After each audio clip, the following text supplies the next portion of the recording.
multiple other instances where that outlet that you referenced has been repeatedly wrong and had to point that out or be corrected.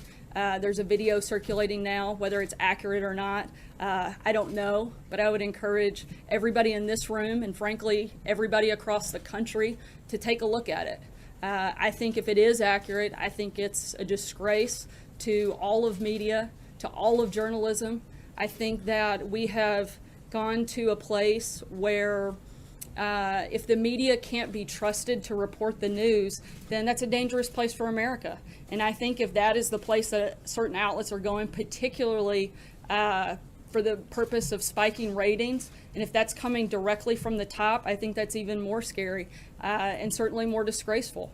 And I hope that that's not the direction we're headed.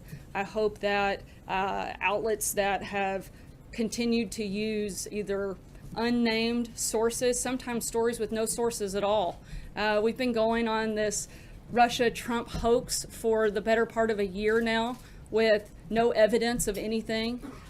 Things like the success at the VA barely get covered. They may get covered for an hour at a time, but this story gets covered day in, day out. And I think America is frankly looking for something better. They're looking for something more, and I think they deserve something better from our news media. Does the president actually expect? Does the president actually expect us not to report on stories of a foreign country trying to influence the presidential election?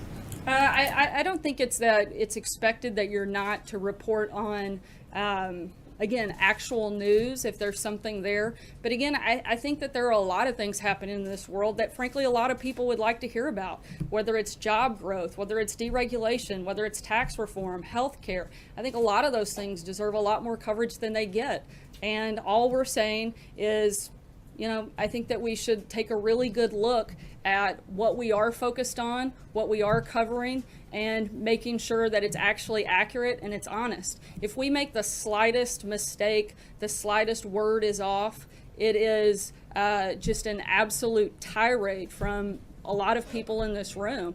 But news outlets get to go on day after day and cite unnamed sources, use stories without sources, have, you know, you mentioned the Scaramucci story where they had to have reporters resign. Come on, you're inflaming everybody right here and right now with those words.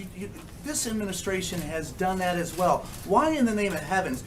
Any one of us, right, are replaceable, and any one of us, if we don't get it right, the audience has the opportunity to turn the channel or not read us. You have been elected to serve for 4 years at least. There's no option other than that.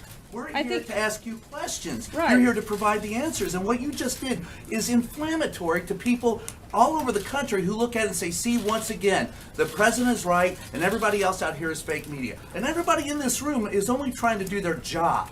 Well, I disagree completely. First of all, I think if anything has been inflamed, it's the dishonesty that often takes place by the news media. And I think it is outrageous for you to accuse me of inflaming a story when I was simply trying to respond to his question. Kevin.